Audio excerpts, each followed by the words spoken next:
Hey everybody, welcome back to another episode of Millennialz Anonymous Podcast. Yes, my name is Lise Winnie and I'm a fucking millennial. And we got to make sure we get this party started right and quickly because it's hot as hell outside. And I'm not using a figure of speech. I am literally saying that it is hot as hell outside. Satan was sitting on my lawn this morning. It felt like we went to hell because 2020 has been just one of them years. And I literally thought we went to hell. It was 90 degrees about 9 o'clock this morning. And I was like, oh no, how hot is we about to get? And it was a lot. Or either maybe the sun came to visit. You know, I hate unexpected visitors, but I think the sun came to visit because it was hot.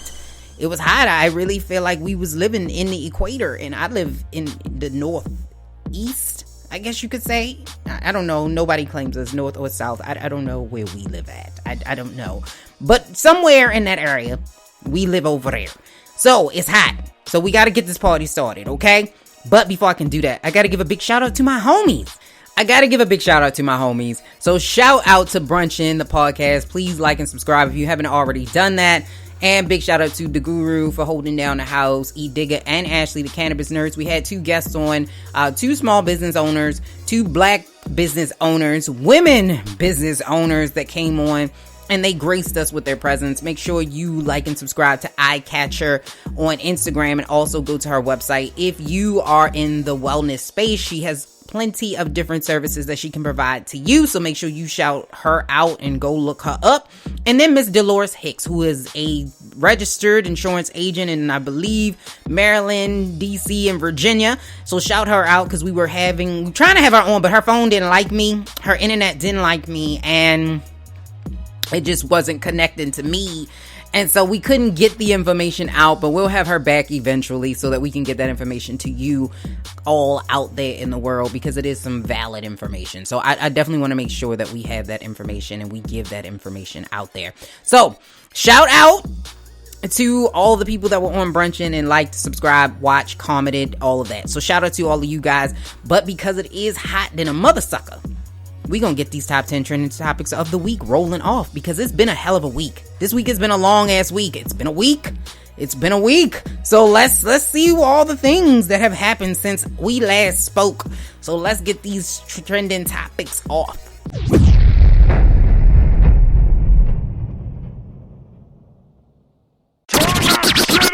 Turn that shit up. Alright, so let's get to these top 10 trending topics of the week getting off. So, Miss Nicki Minaj just confirmed that she is in fact preggo. She is with child. The petty baby will be due sometime soon. It looked like she probably about 7-8 months pregnant. So she's known about this for a while. She decided to release it today on Monday for whatever reason. She decided today was the day. Okay. So congratulations to Mr. and Mrs. Petty on the petty baby that will be here maybe tomorrow. I don't know, depending. She looked really far along. I don't know. Could be she could have had the baby today. I don't know. But she just released it. So congratulations to Nicki Minaj on her very first child. It should be very interesting to see how Nicki evolves as a mom. So this should be a very interesting thing to see. And 50 Cent gets cursed out by Will Smith for going in his DMs and trying to talk about his wife. So 50 Cent took it upon himself to ask Mr. Will Smith, why would she tell you some shit like that? It's 50. In front of people. And Will Smith said, we're just broken up. But 50 didn't stop there. Oh no. In his troll patrol, because he gets in the troll patrol car once a day. Sometimes 2, 3, 4 times a day. He's on the troll patrol. I'm going to make a song about that. It should sound like Paw Patrol, but just with 50 Cent. Troll patrol, always when there's petty. Troll patrol, 50 and teriyaki. Troll patrol. And somebody make that and then send it to me because I think that would be awesome. And every time I talk about 50 Cent, I'm play it. Yeah, I'm gonna play it. So 50 Cent took it in front of, upon himself to say, how you gonna let her tell you about getting her back blown out? And then Will Smith replied, fuck you, 50. Now, they've got some history, because I believe 50 Cent is like an executive producer on some films. Like, he was on the executive producer on Bad Boys for Life. So they have a little bit of history together. So the fact that 50 Cent takes that upon himself to say that and go into Will Smith's DMs just shows you, and the fact that 50 shared those DMs shows you how much he loves being in the troll patrol. And he's never going to get off. He's going to be on the force forever. And he also talked ill about Nick Cannon as well. He decided to jump into that because Nick Cannon and Eminem have not gotten along. So, I don't know, 50. Get in your troll patrol and can you just drive the fuck off of Instagram? Yeah. That would be great if you could just do that. I'm just saying. And speaking of somebody who should just drive the fuck off of Instagram, Mr. August Alsina is back at it again. For every black woman out there, listen to me. For every black woman out there who was saying that Jada was out there preying on Mr. August Alsina, who is a full-grown ass man. Like, he's not a little man. He's a big man with a very large penis. And he can do what he wants to do. And it sounds like that's what the fuck he did listening to this song, Entanglements. And now that y'all were out there doing this, you all look very silly when he came out with this song. And it is a big slap in Will Smith's face. Not even Jada, but this is just a big slap in Will Smith's face. This is not a good look for Will. And they said that they were back together and that they were going to be working things out. But here's a little bit of some of the lyrics in the song. And he says, you know, living like there's no tomorrow, met your boy with open arms, tell you all my darkest stories, promise that you won't depart. Keys to over 40 cars, left me with a broken heart. Still, I got to get around. Favorite artist was Tupac. Watch a movie, then we freak it. Tangled up, I'm getting deeper. Do this shit like every weekend. Guess I'm just her little secret. Come on, come on. Entanglement is when a can tell you trouble. Saddest part is I still love you just to keep it. So, I don't know. Just to keep it simple is what he said. I don't know. This sounds like they still fucking. And he even mentioned every time he see me, he gonna freak when he see me. So I think, I don't know. I think we might still be seeing an ongoing relationship. Everybody has gotten their heart broken. Doesn't necessarily mean the person is preying on you. I think this proved that he got some benefit. He got keys to over 40 cars. She helped him. He said this in his own words and in his own song. She opened her heart to him. She told him all her deepest secret. She loved him just as much as he loved her. This was just a fucked up situation that happened. Ain't nobody preying on nobody because y'all, like, listen, he was a full grown ass man. He was grown. He was grown. And anytime you make a whole song and sell it, you had something to motives. You are selling your sadness in a song when you could have just went to a therapist. So I'm gonna say we need a side chick NDA for 500, Alex. That's all I'm gonna say on that. And Tamara actually leaves The Real. And allegedly, they're saying that it's over a salary dispute. However, she denies this. So according to blogs, they're saying that Tamara Mowry actually left The Real because she originally was getting $3 million, which is more than everybody else on the show. Allegedly, Lonnie Love was only getting $1 million a season, and Adrian and Jenny were only getting $500,000 a season. Whereas Tamara was getting $3 million a season, and they tried to give her a pay cut, and she wasn't having it, they said. So she's not coming back for the 7th season of The Real. But like I said, she said she just wanted to move on. She's older now, and she wanted to do other things. Whether or not this is true, I don't know. She's 41 years old or 42 years old, and I think maybe she is tired of doing The Real. Maybe she doesn't want to do popular culture anymore. It looks like she's moved on to cooking. So we'll see what happens. A shout out to her for moving on to new things, new, bigger, better things. And Tory Lanez, speaking of moving on, Tory Lanez has allegedly shot at Meg Thee Stallion. So they had quite the weekend. Meg Thee Stallion decided that she was going to go to Kylie Jenner's house. Apparently, don't go over there because bad shit happened, allegedly. Because apparently they started shooting outside of Kylie Jenner's house. Now, no one knows exactly what happened, but it ended up that bullets potentially ricocheted into Meg's foot. which is crazy. Definitely an abusive situation. It should not happen. Tory Lanez, listen. You are the king of swing your legs off the curb. Okay? And we're not gonna knock you for that. But we cannot have you around here swinging your legs in the cars while you driving, trying to shoot at Meg Thee Stallion. That is not right. You shouldn't be trying to shoot at anyone. Ever. You know what I mean? Like, this shouldn't be happening. And who brings a whole gun to the Jenner house? Ain't nothing happening over there. And she's a whole white woman who, if something go down, Tory, she calling the cops. She got the cops on speed dial. And you know that this is not a good look for you. It is not a good thing for Meg. This could have gone very badly. You could have not have just shot at the floor. You could have shot at Meg Thee Stallion and you could have killed her or anyone in that vehicle. We can't have this. We can't have this. So we need you to go back to Canada. So, you know, pack up your car seat, pack up your stuff, and go head back home. Because this is too much. This is too much. You can't be doing that. And Mr. Kanye West, he's back. Kanye's back again. If you've not heard, Kanye West is running for president. He's running under the birthday party, or BDY, and that is not a joke. That is literally what's on his SEC paperwork. He filed. He's running for the birthday party. And he decided to have a campaign rally, which was really more like a rant in South Carolina. And in Kanye West fashion, it went left. It did not go well. First of all, if you're going to have a whole rally, you should probably have a microphone. Seemed kind of random. He was walking around with looks like a bulletproof vest. He looked like the black guy that's in every game that dies in the promo intro in the first 5 minutes. But he was walking around and with no mic and clearly no speech. And he even accused Harriet Tubman of having slaves and working for white people. He also cursed out a black woman who was there because he claimed she was speaking over him.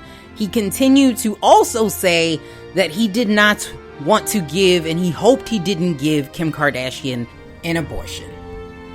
So I'm going to play a little clip, and then we're going to hope for the best. Go ahead. To me, that TMC, do you want to be that same person? And your face is covered, so we don't even know who you are. I hope that made Elon Musk and Chance the Rapper proud. That's the one that they want to vote for. The only person that is excited about this is Republicans. They're the only ones because this is sad. I'm gonna need Kim Kardashian to come and get her husband. I don't know where she's at. Somebody go find her immediately. And Miss Naya Rivera, we talked about her last week. Unfortunately, officials have confirmed that she unfortunately did perish in the lake after trying to save her son. They said in this particular lake, there are lots of currents that happen. And it seemed like maybe a current happened and it swept her up after she was able to muster enough strength to get her son on the boat and back to safety. So my heart goes out to her family, her friends, everyone who's ever worked for her or worked with her. And Azalea Banks is calling Nick Cannon a bitch. And she said her voodoo is the reason why he actually got fired. And I'm just, listen, Azalea. I just need you to shut the fuck up, because at this point, you don't have the skin to be a troll. Like 50 got the whole troll patrol, okay? He can handle the backlash. He can handle the bullshit. You can't. When you got that paperweight type of attitude, you cannot be doing this, okay? When you have the confidence of a feather, you cannot be going after people, because people will retaliate against you in words. So when them words come back, you couldn't even handle wilding out, and that stuff is your mama knock knock jokes. If you can't handle your mama knock knock jokes, you ain't ready for this. Let it go. Let it go. Let it go. Please, Azalea, we don't need to hear from you no more because I don't even know what you do. And civil rights activist John Lewis, as well as C.T. Vivian, who has done multiple things, not only for the black community, but he's also done so much for this country, America. He has made it a better place. He was been there on Bloody Sunday. He has taken the beating so that we didn't have to, and that he has made it easier for us to get our rights and to be heard. So I want to give a big round of applause to John Lewis and a big send off to him. Rest in power. Same thing with C.T. Vivian. Rest in power. We appreciate what you do, and your work will not be done in vain. We will continue to fight the good fight and make sure that everyone gets the equality and that we do the right thing. And he said you need to get into a little bit of trouble. Good trouble. So that is exactly what we plan on doing down here, sir. Rest well. And heat wave is coming. It is coming all across the east. It looks like in North Carolina on up to the I-95 corridor, which is the northeast I-95 corridor. That's behind my house, where heat are looking like they may get up to 105 to 110 degrees are expected, according to the National Weather Service.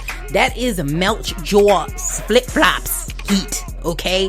Listen, let's have a conversation. All right, come close. Everybody come close. So, we need to have a conversation, okay?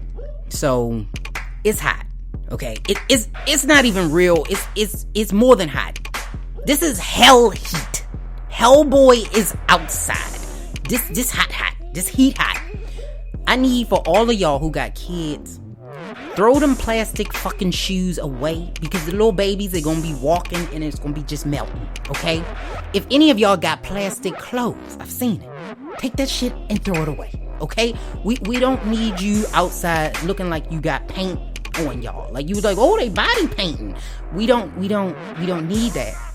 And if you don't have a heat body, call out from work. So if you are going to be wearing less clothes, knowing that you need more clothes, you could call out. Okay? So if you going to do that, we're going to need you. We're going to need you to call out. And even more now, we already need to be standing 6 feet apart. Okay? We need to be 6 feet apart. But if you're not going to be 6 feet apart, this is a good time, because I don't want to smell you. You know, this is not just dirty people stinks heat. This is everybody sweat stink heat. And I don't want to smell you. So I need you to keep your sweaty body. Don't tell me about the lines and the stuff. Nope. You stay your corona sweaty ass over there. Don't come to me. Don't come too close to me. I don't want to see a drip of sweat. I don't want to smell a drip of sweat. Stay where you at, especially if you got leather seats in the car, because I know y'all gonna be sweating like some bitch, and then you gonna get out and then you gonna be having the sweat juices rolling down, and I'm not gonna need you to do that. Okay, don't do that. And this has been your top 10 trending topics of the week. Let's get into these. Listen, we about to get heavy now. This is gonna be 1970s floor model TV fucking heavy. We about to have 5 bags of potatoes carried in the house because your mother told you to heavy. We about to get heavy as heavy get. So make sure, if you don't want to be heavy, you might want to disconnect now, because we about to get real heavy. So let's get into these topics of the day. All right. Let's get heavy. Let's move this heavy ass TV over, because we got a lot of topics to talk about. And I'm going to talk about the Nick Cannon situation. Him getting fired from Viacom, or being let go from Viacom. He's still on Fox, so he's still on The Masked Singer. And I think he has a couple of other gigs that he still has. So the only group that let him go was Viacom. Okay. And I don't know if Viacom let him go because they let him go before he actually eventually apologized, because he did apologize. And then he realized that the same people who will cheer you on are the same people who will kick you when you are in the mud. So let's talk about it. So So Nick Cannon found out really quickly that this is not all that, okay? He found out this is not all that and that people be wilding out because he had Professor Griff on his platform, the Cannon's Class. So on Cannon's Class is a educational show about different aspects of, I will say, black culture. So he talks into a lot of different people about different aspects of black culture, whether it's hip hop, whether it's trying to further black people in finance, whether it's trying to further black people in just knowledge in general. He tends to talk about a lot of black related issues. And so I want to, first off and say, like, I think what he was trying to do on his platform, Cannon's Class, was a very noble thing to do. With that said, I'm not necessarily a Nick Cannon fan because to me, a lot of the stuff that Nick Cannon does is contradictory.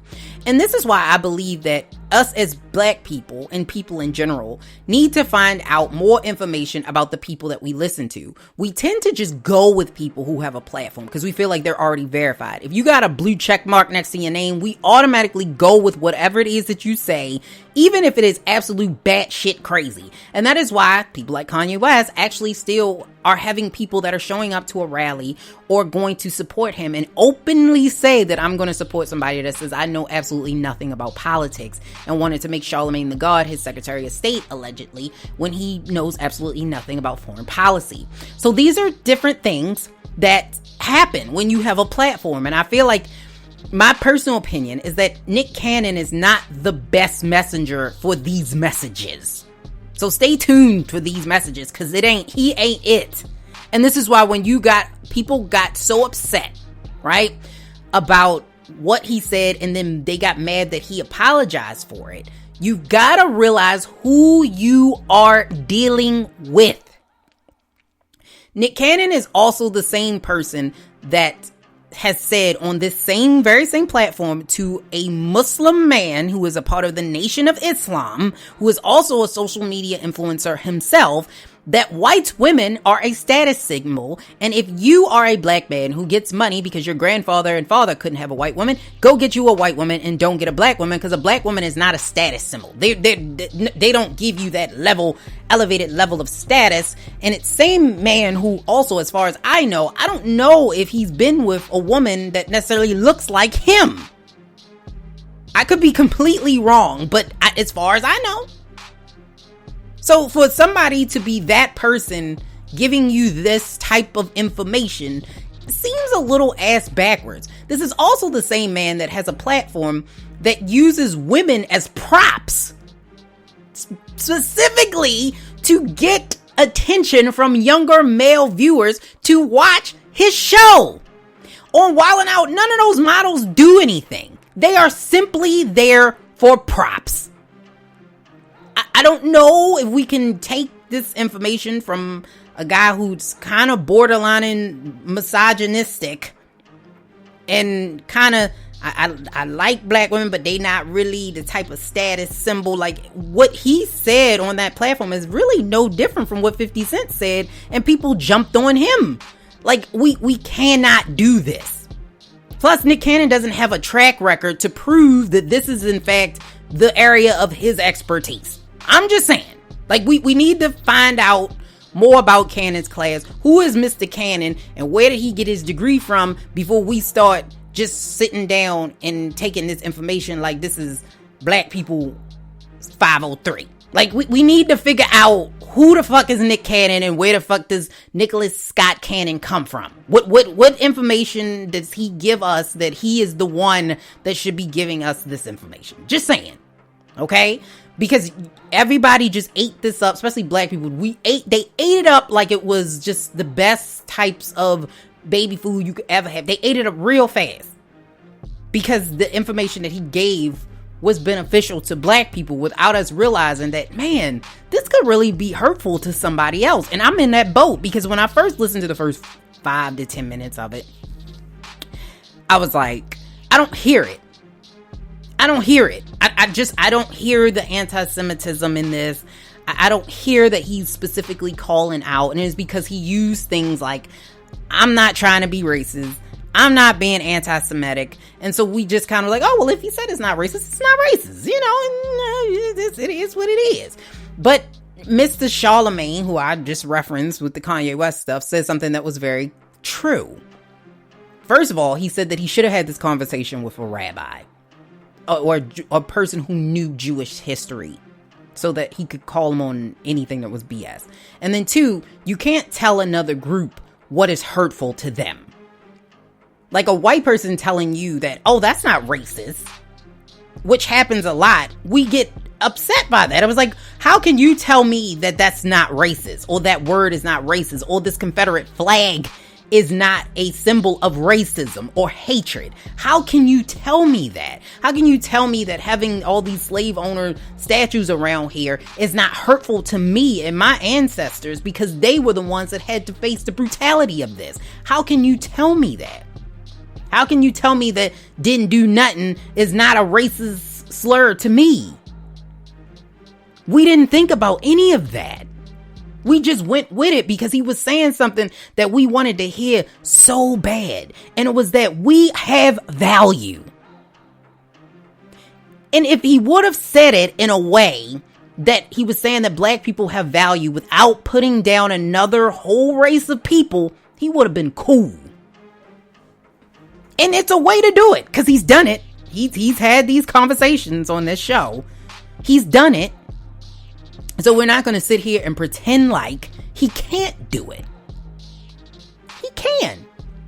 And he brought Professor Griffin on the show, who was from Public Enemy. He did get kicked out back in the 90s, I think, or maybe like 89 or 90, for having or saying some anti-Semitic things. And he got kicked out because they talked to Chuck D, I think, on Vlad TV. I think he talked to Chuck D. And he asked him about it, and it didn't seem like Chuck D thought what Progressive Griff said was racist, but it did sound like there was some money things, because there wasn't a lot of money in hip hop, and you know, it was too many people in the group, and it wasn't a lot of money that was coming through, and they still wanted to make music. So in order to do that, you cannot completely abandon a whole race or a whole religion of people and still operate as business as usual. You just can't. Unless you are, in fact, white. But other than that, he got kicked out. So I feel like Nick Cannon was coming into this like Bambi. He was Bambi in the fact that you cannot talk to somebody who has a more passionate view and a better understanding of how he wants to word this and what his message should be, because he will be able to dictate this interview way more than you could. And I feel like Progressive Griff actually said less in this interview that could have been damning than Nick Cannon, because Nick Cannon knew what the backlash was coming because he mentioned it in the beginning of the interview, and then he proceeded to continue. So he knew what potentially could happen, but for some reason he didn't think that it would because of his prominence in Viacom, his prominence at Fox, and he thought that holding the title of boss, even though it was given to you by a white man, made him somebody. And then he realized that, oh shit, I only own about 30% of this swallowing out stuff. I'm not even a majority stakeholder in my own fucking show. Maybe I should have thought this through.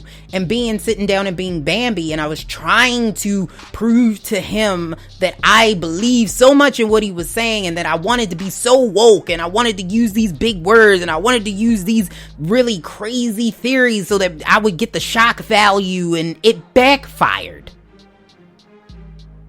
The person who said that black women are not necessarily a status symbol, but white women are, is not the same person that is going to be your pro-black anthem. Because even the guy that he was talking to was like, I don't believe in that at all. I think black women are plenty status symbol. I don't know what you're talking about. So they cannot be true. No matter what you want to do, they cannot exist in the same world. Period. And that's what happened with this whole situation with Nick Cannon. And it became a spiral effect that, like I said, black people, we wanted to hear something that was so pro us, especially in a time that people are pushing back on the fact that we're saying that Black Lives Matter. When I'm not excluding you, I'm just including me. And we wanted to hear something like that. And what he did was he tainted the movement, and people went with it and not realize that you now are also tainting your own movement. Because now you give speech to or talking points to people who believe that Black Lives Matter actually does mean that only Black Lives Matter. Because look what he just said about Jewish people. So clearly he doesn't think Jewish people matter. He said white people are animal-like, and they're more like animals than any other race of people, and they are all savages, and they don't have any type of compassion, and that's just who they are. See? We can't have that. Like, y'all, we gotta really listen to these people that we put on a pedestal. Same thing with Jada Pinkett. We listening to her about your relationship and finding self and knowing self, and all the while she more broken than any other people that ever sat at her table. It should be the fake table talk, because it wasn't even real. She wasn't even there yet. And knowing life and figuring out yourself is a constant moving ball. No one has it all figured out. And that was the facade that was on us. We did that. She just opened her mouth. We allowed her to give us the bull. Same thing here with Nick Cannon. He never said he was the expert on everything black. We just allowed him to do it. And we went with it. And now he's supposedly the symbol of militant blackness, which that is not what he is.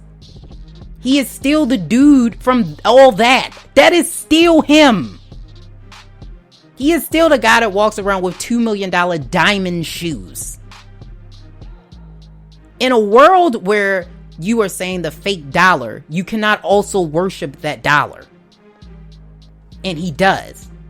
That's contradictory. Those two things cannot be true. But we believed it. And I'm not going to sit here and cry a river for Nick Cannon, because like I said, he said it in his own video that this could get you fired. He knew. He knew that he could potentially upset people. And he set himself up. Plus, Nick Cannon is worth $30 million. That's not like some random guy at Ralph's who lost his job. Nick Cannon gonna be all right. He is gonna be all right. But we cannot sit here and defend indefensible comments. What he said was not okay, and he was spewing rhetoric that they have used for centuries against Jewish people. Are there bad Jewish people? Yes. Yep. There are bad Jewish people. There's some shitty asshole Jewish people. Not defending all Jewish people, but we need to start looking at people as individual. I don't believe that anything in any one group classification of people is all one thing. And if you want equality, you cannot then shit on another group. You can't. You just cannot do that. And that's what happened. And then now you have these conspiracy theories out there. And a lot of the conspiracy theories were created for the sole purpose of making sure that, one, when Jewish people had to move around, they became the traveling Jews back in the day because they didn't convert over to Christianity. So then they had to keep moving from place to place, which they started to use some of the same rhetoric that they were going to try to take over the world, and they all of that was used for that sole purpose. Not to mention them using some of the stuff he's saying in the blood libel that was back in the 1930s, that they were taking Christian children and doing all of this type of stuff. And all of this type of rhetoric has been around for a while about Jewish people. It doesn't necessarily mean that it is true, because if you have somebody that has like a motive, usually they're going to try to create the group that they're trying to get something from as the bad guy. And in these particular instances, that's what happened. So the Jewish people, they tried to convert a lot of the Jewish people after the death of Christ. A lot of them did not convert. Therefore, that's when they started to say, this is what the Jewish people are doing. They are trying to take over. It started then. It started then, and then it just got worse. So like I said, in the 1930s with the Nazi propaganda and them using, and a lot of older Jews are trying to take over the world and all of this type of stuff. So you can't, some of this ideology that is being used is the same ideology that people use to justify things like the Holocaust. And this is why I say you have to be very careful about what you say and how you say it, because they use a lot of that subhuman behavior to express that Jewishness was biological and that the elimination of Jews was essential to the purification and the salvation of German people. And that is what Hitler did in trying to create this Aryan race. That's a lot of that same type of rhetoric that was being used. So you have to be very careful about that and where the basis of the initial ideology comes from, because a lot of it came from that. So they used all of this information that they were they were taking over and they were evil and they used all of the same information he just said in order to justify the extermination of a whole group of people. I'm not using that. I'm not going to defend anybody that uses that type of ideology in order to describe anyone. And I get that what he's saying, that, I can't be anti-Semitic if I am, in fact, a part of the Semitic people. Because, there were two groups. The people that spoke Hebrew and the Hebrews, and then the Arabic people were the first Semitic people. And that's sort of where that came from when he said that. So when he said some of the things, it's not necessary to always say that there's some sense in nonsense, because if everything that somebody who said was complete nonsense, you wouldn't listen to it. The way that people in history have been able to get people to believe stuff like the Holocaust and the enslavement of an entire black race of people, or people who had dark complexion, was to use sense masked in nonsense. So some of the stuff that they said made sense, but then they threw the nonsense in there so that they could manipulate and take over people. There was always that, because if people did that, everything you spewed was absolutely just incoherent and you couldn't understand it and it made no sense, no one would listen to you. But if you make it seem like it sounds like it makes sense, people will listen. That's what I mean, where there's always some sense in nonsense, because that is the only way people will consume it. So when he said that, when he talks about he is of the Semitic people, or the term anti-Semitism, it doesn't necessarily explain what it does today. He's fact. So, anti-Semitism was made or coined around 1879 by, a German agitator who was trying to create anti-Jewish campaigns under, in Central Europe. And they were saying that it's like a misnomer, that since it implies a discrimination against all Semites, Arabs and people who are also Semites, and this is from Britannica, verbatim, it says, it is a misnomer, since it implies a discrimination against all Semites, that Arabs and other people are also Semites, and yet they are not the targets of anti-Semitism as it is usually understood. The term is especially inappropriate as a label for the anti-Jewish prejudices, statements, or actions of Arabs or other Semites.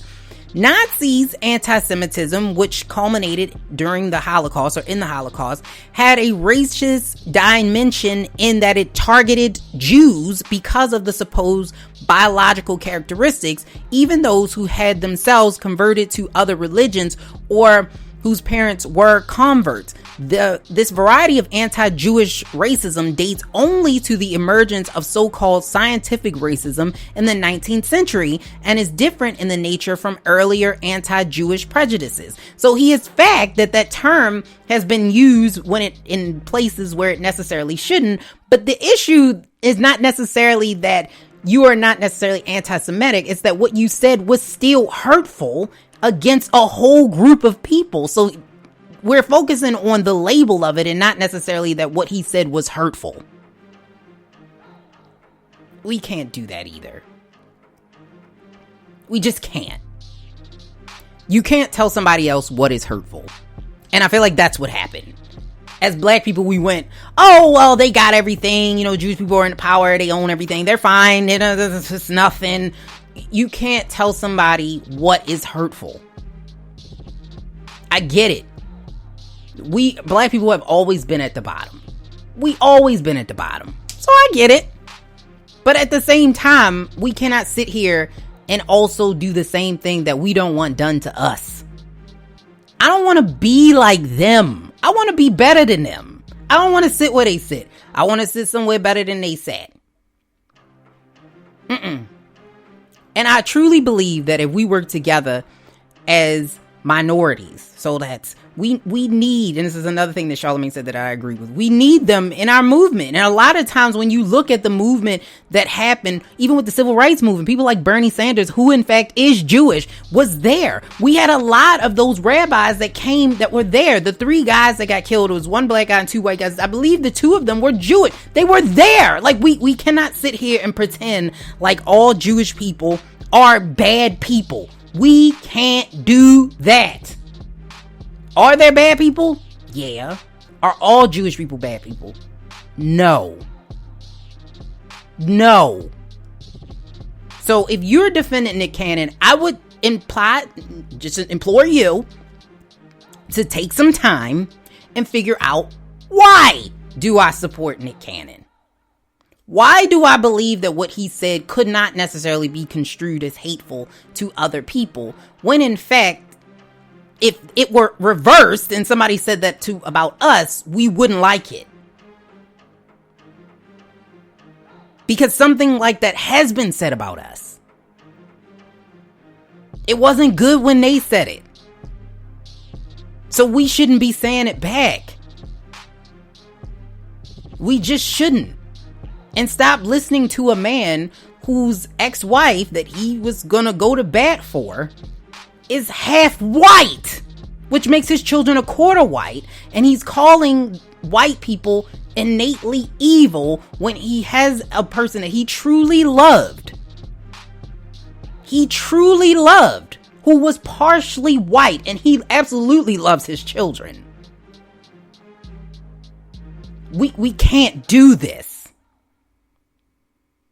We can't do this. So make sure, if you support him, I'm not going to tell you you can't. I'm not going to tell you you shouldn't. But I'm going to just tell you to explore it more. Go find out. Go find out where some of these theories come from. See it from both angles. So read one thing from over here, and then go read another thing from over here. And then you figure it out. Because the truth lies somewhere in the middle. And with religion, uniform religion, it causes so many issues, because it's usually a lot of the wars that we've had in the past, or a nice amount of them, have been caused by religion. And when you have uniform religion, this is somewhat what happens. Because, again, they were using religion in order to explain why some of this stuff was true. And then, some of this stuff was false. Like they were saying Christianity, and the way black people subscribe to it, mainstream Christianity, is not real. Like the stuff that they believe in the Bible is false, but yet what they believe, which is also written by man, and anything that's touched by human beings has bias in it.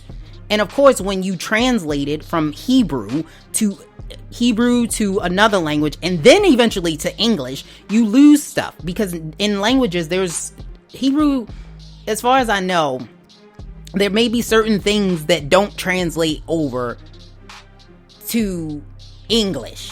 So then you lose context. So sometimes if you read a passage, if you change one word, it changes the context. So that's probably what happened when you changed a lot of these doctrines over in these books in the Bible and these books in the Quran. Like when you change this over, you lose some of the information in it, right?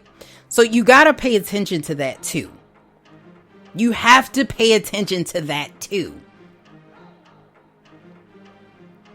So if one person is telling you your religion is fake, but my religion is real, we got to take a step back to say, all right, how is this possible? Because somebody told you this information. You didn't just wake up with it. Somebody got to you somehow because you got it out of a book. The same way I got mine.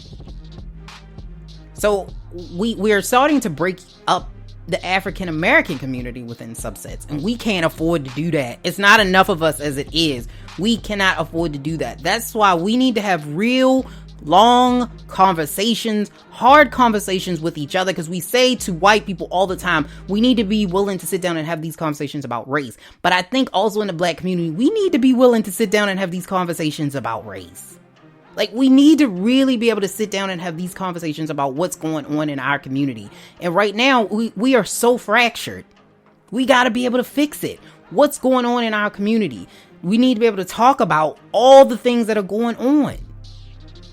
So let's work together. Let's bring people into our movement instead of pushing people out of the movement, because we need as many people as we can get that agree with it. And then from there, we can move forward. Hey, everybody. Let's talk about the second heavy topic, because it's a lot of heavy. It's a lot of heavy. And the next topic I want to talk about is mental illness in the black community. And the reason why I'm talking about this is because allegedly, like, we don't know exactly what happened, but we believe that Tamar Braxton may have tried to commit suicide over either might have been the weekend or later within the week.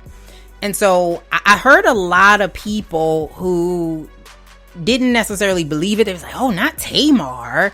And then also I heard a lot of people who were kind of not taking this seriously, and they were blaming Tamar for this situation that occurred. Now, I don't know if this is what happened. I don't know if she took pills or what happened. I don't know, because I wasn't there. I don't have any inside sources or information. But in this particular topic, I just want to talk about it in general. So this won't necessarily be specific to Tamar, but this situation does apply if it in fact was the way that it played out. So one of the things I think is a misnomer in the black community is that the person who is always happy or smiling can't be sad. The strong person can't be sad. And that's just not true. A lot of the times, those are the people that are sad, and they don't have anybody to really rely on them, and they don't have anybody to fall back on, because people are like, oh, they're fine. Because when you tend to see when people get help, it's always the people that are in the most need. It's always the person that is having the most problems. Those are the ones that people go to help. But if you seem like you're doing okay, you tend to get looked over. And black women especially tend to take on the burdens of everybody around them. And in history, this is just what they did. We tend to take on a lot of burdens from other people. Like, baby, I'll take that hurt from you. I don't want you to have that hurt. Oh, my kids hurt. Let me take that hurt too. Let me carry this burden for you. Oh, my best friend got broke up and her boyfriend. Oh, let me take this hurt too. And you just take everybody's baggage because you want them to feel good, and you just feel heavy. And that's the thing. Mental illness or depression or anxiety doesn't necessarily exhibit the way that you think it does in the movies.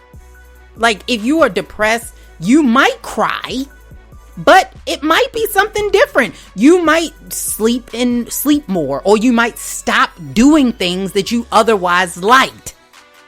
You might be more scattered all over the place. You can't get anything together. Depression looks totally different from that. It may not just be somebody sitting there, I'm so sad. Like, that's not depression. Anxiety is not just you sitting around biting your nails. It's in your head. It's that constant feeling like something is going to happen. Something is going to happen. Oh my gosh, something is going to happen. And that constant talk to you. Oh, you're not good enough. You a failure. Oh my gosh, what is this? They looking at you. That's what it sounds like in your head.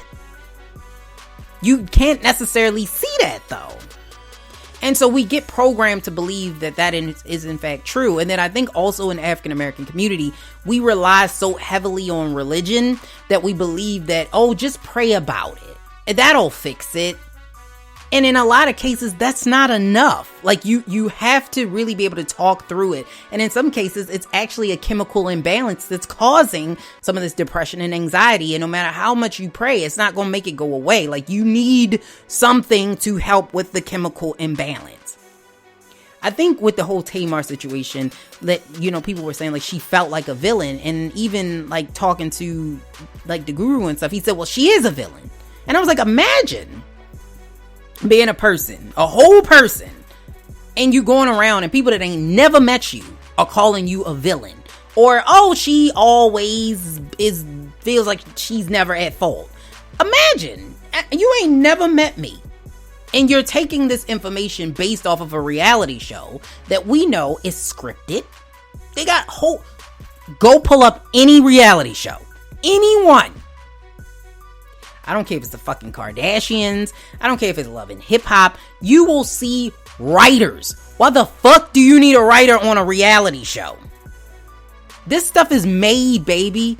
It's made. They drum up these storylines, they write them up, and then they edit it so that it makes it seem more exciting than it is. Because reality, we all reality stars. I'm living in reality. You living in reality. Your reality might be different than my reality, but we all living in reality.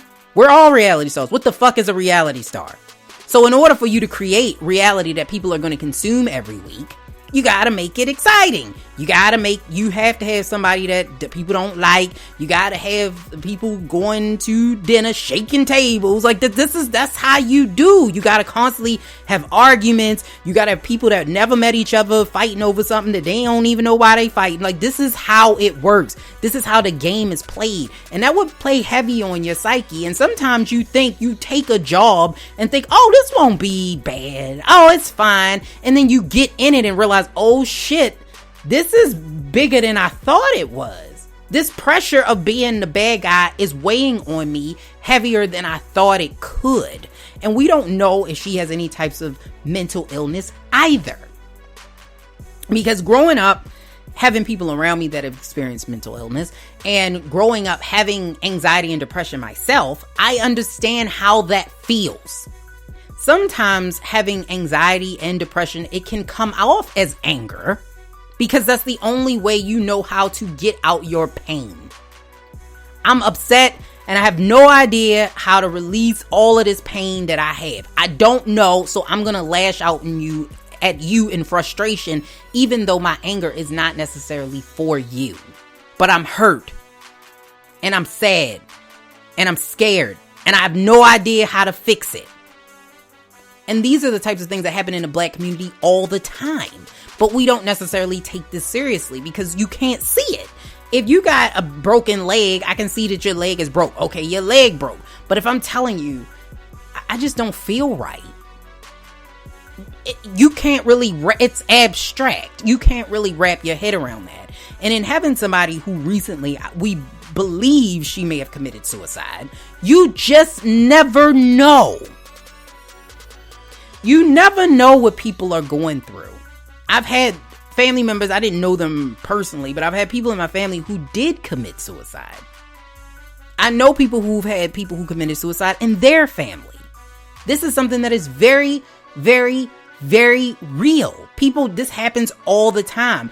People don't commit suicide because something ain't right. People commit suicide because there's been a series of hopelessness and despair, and I don't think that I can get out of this. like I said, I can't speak for Tamar because I don't know what that situation is or not. I don't know. But I can just speak for the people that do go through this. It's a hard thing to be able to sit there with that weight. It's a hard thing. And a lot of times people don't know how to cope. And so people go use the things that they do. Alcohol, sex, drugs. And watching not one person get into prescription medicine. I've watched 2 people, one of which who died. And I've watched multiple times that they've overdosed. It's not something that's sadness to people. And it weighs on different people differently. Right? So I may not do that, but that doesn't necessarily mean the next person won't. And it's a really hard thing to watch somebody self-destruct. And it's not a whole lot you can do about it. Especially when we don't know, especially as a community. Like when that was going on with my mother and my stepfather, I had no idea how to handle that. We for the first couple of years it was happening, we thought it was funny.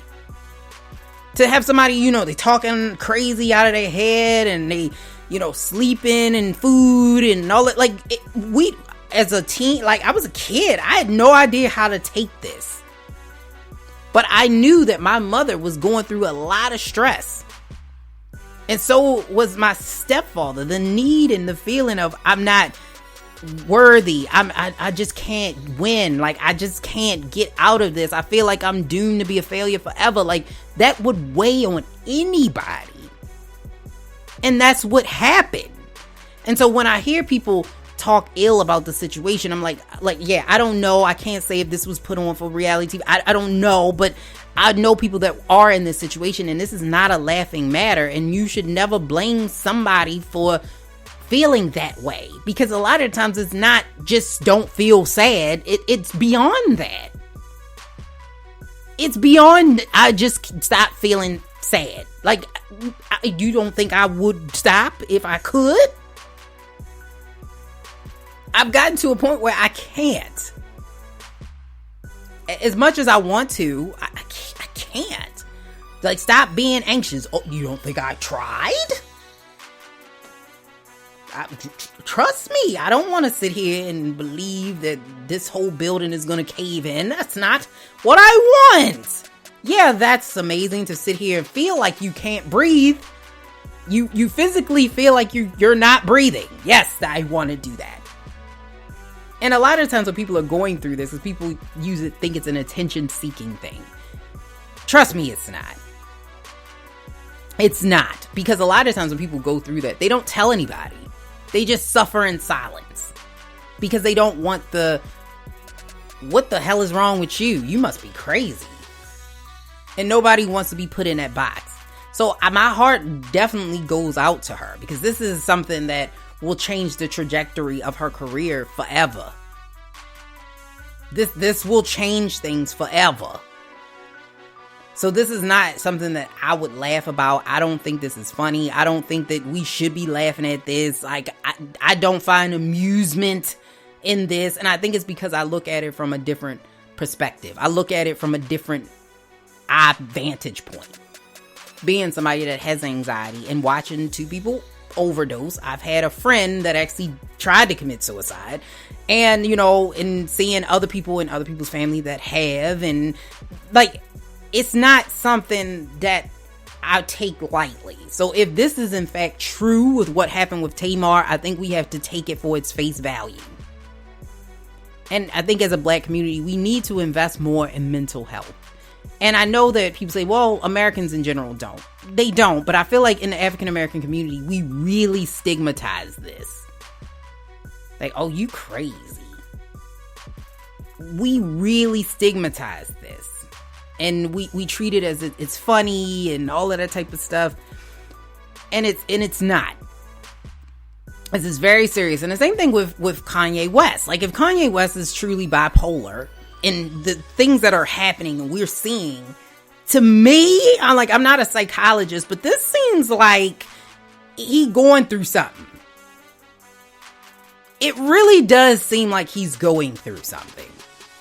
and that he needs someone there in order to help him get through the something that he's going through. Instead of having people around him that I think in some ways are trying to manipulate the situation. He needs somebody. Everybody need that somebody. And this is why I believe in therapy. If you've not had a chance to do it, go talk to somebody. Ain't nothing wrong with going to talk to somebody. Somebody that is going to be unobjective about the situation. Like, not a friend, not a parent, not somebody that's not going to give a damn about how they perceive you. Like, they're not going to look at you less than. Right? They're not going to make fun of you. They're not going to look down on you. You can truly get your thoughts out and talk about it in the open air to somebody that has gone through and done some research about how to help you feel a little better about yourself or better about your situation. Go talk to somebody. That is my piece of information at the end of this. I want you to take that. And one day, I guess on this platform, I probably will explain exactly what happened growing up with two parents, a step parent and a parent that got addicted to drugs and what that is like growing up in that environment.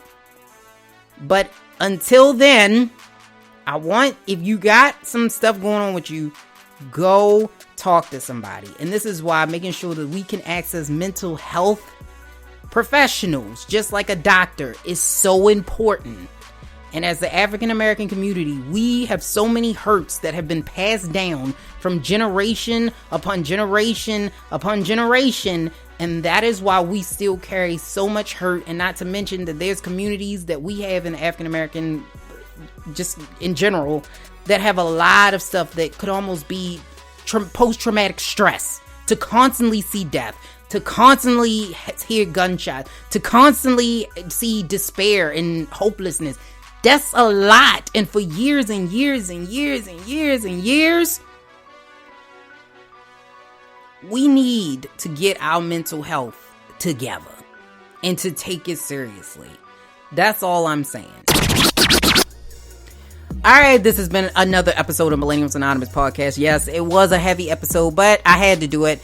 And make sure you tune in on YouTube or Facebook, because we are going to have the competition. The Next Best Podcast is going to start on the 25th of July. So make sure you tune into that. And make sure you are liked and subscribed on all major podcasting platforms. Follow us on Instagram. We post stuff more now. Like I do. I try to do my best to post stuff more. So make sure you like and subscribe on Instagram. Share it if you really want to help me out. You don't got to. You don't have to. You don't want to. But share it. Share it. And if you want to come on the platform, like you're like, I'm a millennial, or I know some millennials, or I don't know. Whatever you say, I want to come on, just let me know. Just send me an email, or you can go directly through our website and fill out the form. Whatever is easiest for you. We appreciate you. I just want you to know that we absolutely appreciate you. We appreciate all our listeners and subscribers.